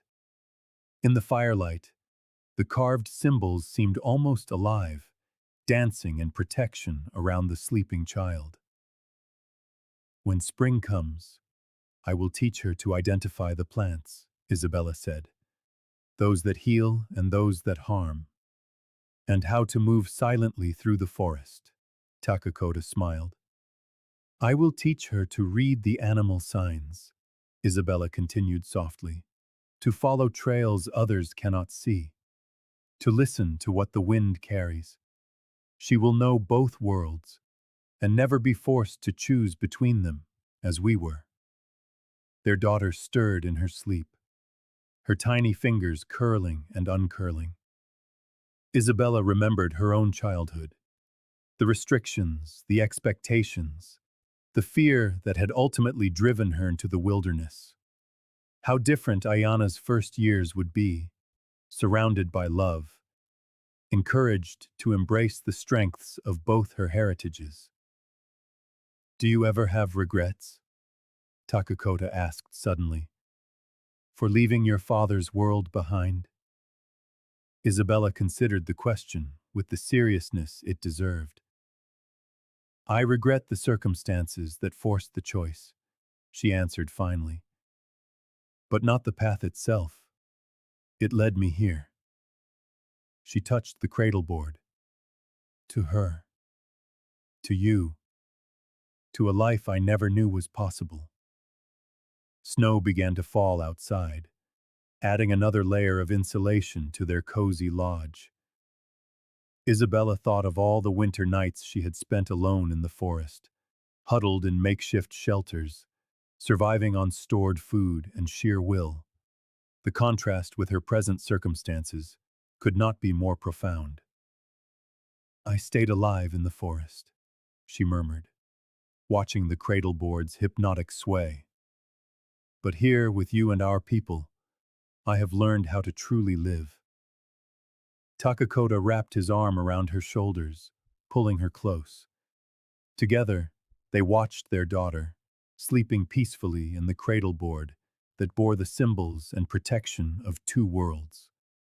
A promise that the borders that had once confined them would never limit her horizon. 5 years later, the settlement of Pine Creek had grown substantially since Isabella had last seen it. New buildings lined